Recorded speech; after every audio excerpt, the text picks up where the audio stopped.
Hey guys, welcome to my channel. I'm Danielle and I'm doing something different. Match my nails. So I went ahead and did it. Wanted to do something different while I'm talking about telling y'all to do something different, okay? When it comes to magic, especially when you are starting out on this path, it's very important to experiment and see where your strengths lie, see where your weaknesses lie. See what types of magic, what types of tools, what types of ingredients, what types of methods, because like I've said in other videos, the most important magical tool is you, and at the end of the day, it's all about this brain you have and not how many crystals you can buy, or how many herbs you can get your hands on. So different methods and things, there are different methods as well that don't involve anything other than, at the most sometimes, writing what it is you want down on paper and making sure you read it every day. So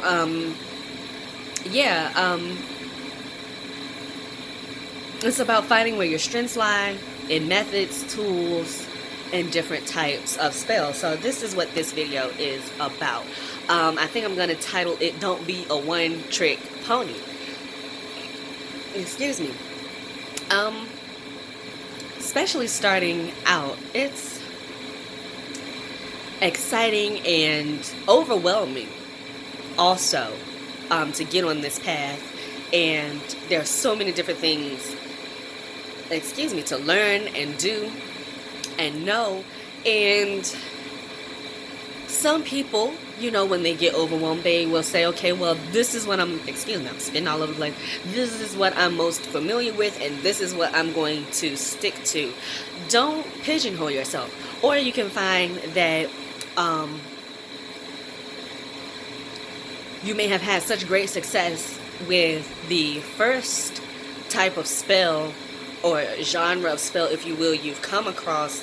You had such great success with it that you just stop there and you don't bother to experiment and try different things. The great thing about this path, about being a witch, is that you have complete and utter freedom to reinvent yourself and to try different things. You never have to worry about pigeonholing yourself in this path.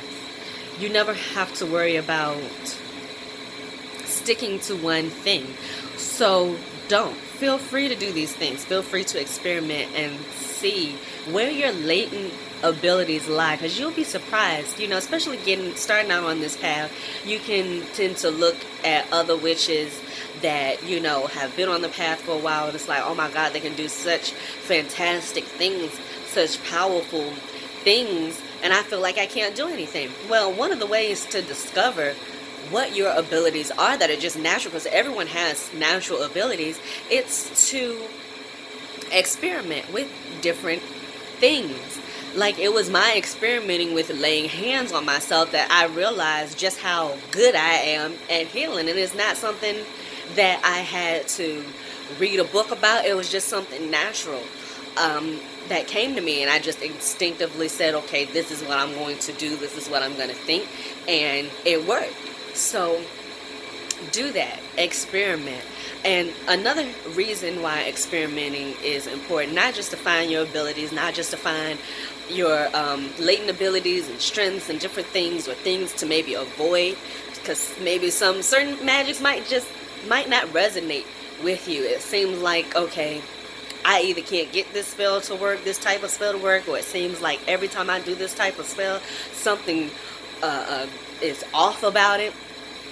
Something goes haywire about it. Seems like every time I use this particular herb or something, something's off here. I don't vibe with it, or something's not right. I forgot why I was even saying that. Oh my god. Got off on a tangent so hard, or trying to explain so damn hard, forgot the whole point I was trying to make.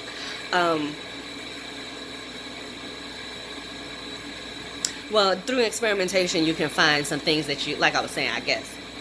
what I'm trying to go with that is things to avoid, things to stay away from, because everything doesn't resonate. Everybody has, like I've said in previous videos, their own energetic signature, and it's unique. And some people just work fantastically with certain herbs and different things or different methods, and others, it's like, me and this spirit go way back and don't like each other, or something is going on. I don't need to work with this. And you can find that with different energies, different spirits, different things like that, incorporating them. And you can find different combinations of things. Might not be the best combination. So experimenting is crucial, and it's a part of what makes you an experienced witch, what gives you confidence. And it's just what being a witch is about.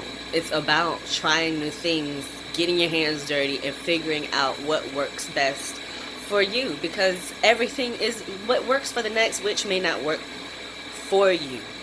What colors this person has tremendous success with, and they swear up and down this spell is the end all be all, and then you try it and you're not one of those witches who's super doubtful, you know you can do things, and you try it and it doesn't work. It just is like that sometimes. That's why it's key to switch things around. You don't have to do spells verbatim. I rarely, if ever, do a spell verbatim that I come across. I'm always going to tweak it and do something different with it and make it my own. So experiment, guys. And while you're doing all of this, please, please, please, please, please keep track of all this mess. Don't be like me and you get to doing stuff, being Frankenstein in the damn kitchen, putting all different types of spells and oils and different things together, and then don't know what the hell it is you made. And make sure you label stuff too, because I've done that. I know I'm not the only one that has made something and just knew it was going to be fire when they was making it, and then didn't label it, and then didn't know what the hell it was, and had to give it back to the earth and release it into the universe. Like, bitch, we don't know what you are anymore. Especially, so many herbs look the same, and once you get them in that oil, you don't know what the hell it is. So label, label, label, and write down, document, because you can get in the moment. It is real easy to get tapped in the spirit, start tweaking things that you had already tweaked and had written down for yourself, and then you start tweaking things as you're doing them, and then you don't remember what the hell it is you did, and it worked. That's the worst part. to do something and it works and you can't remember what the hell it is you did. So write things down, okay? And since this video is tending to get long, I'm just going to combine this with the importance of having a book of shadows. The importance is knowing what it is that you did, knowing what didn't work, what did work, funny little coincidences. All of these things will start to reveal themselves if you're writing them down, and of course if you're reviewing them. Who cares if you're writing it down if you never flip back through your stuff and read and see what is going on and what's happening.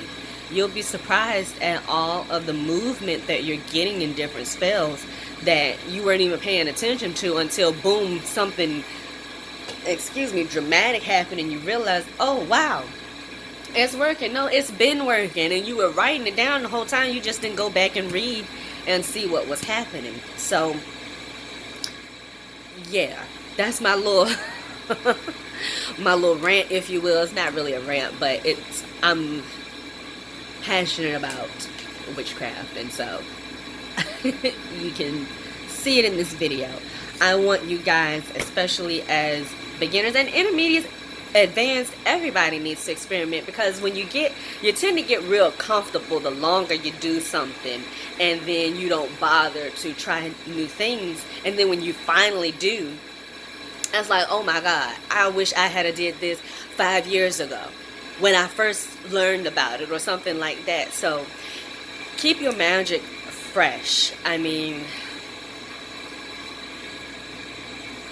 it's one of the beautiful aspects of this path. So take advantage of it. Keep it fresh, keep it new, experiment, document.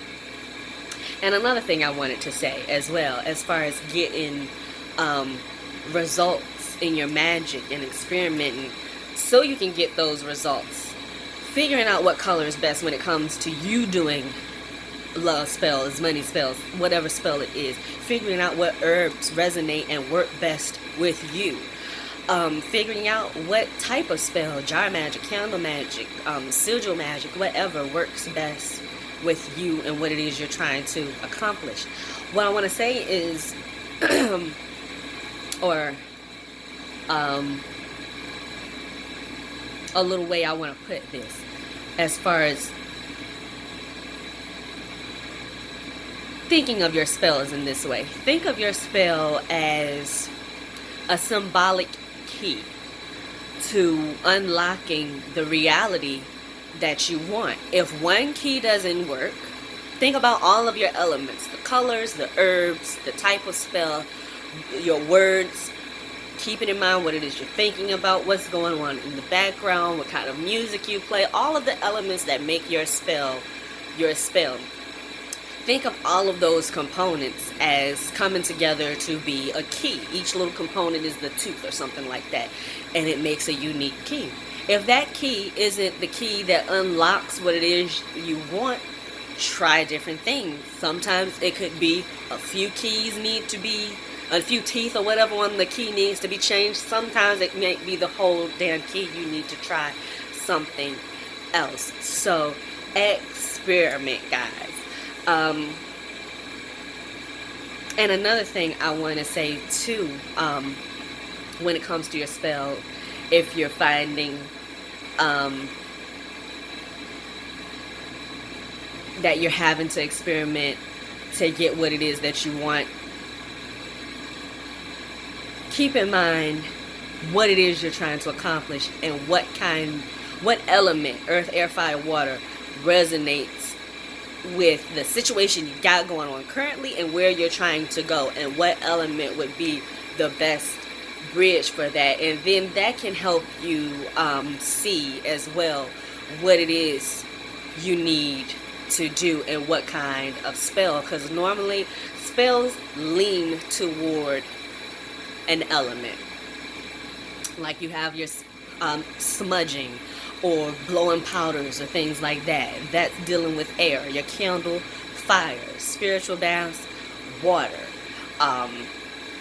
Earth could be when you're just using like an apple spell. Everything is pretty much earth. You're putting earth elements in it. The apple is of the earth, and then you typically tend to bury an apple spell, so that would be leaning toward the earth. So an understanding of the elements and an understanding of how they behave and what situation you got going on and where you're trying to go can help you figure out the best type of spell as well. So that's it, you guys. I didn't intend to make this video that long, but hopefully you guys enjoyed it. Hopefully I gave some tips. Hopefully y'all like my little glasses. My little effect. So stay tuned, you guys, for more. Got Chilling Adventures of Sabrina coming. Got the rest of those coming. So stay tuned. I'm probably done for the day when it comes to videos though, but more is on the way. So don't forget to rate, comment, subscribe, click the notification bell, share, and any questions you have, any video suggestions you have, spell suggestions, anything like that, leave it in the comments below, okay? See you in the next video.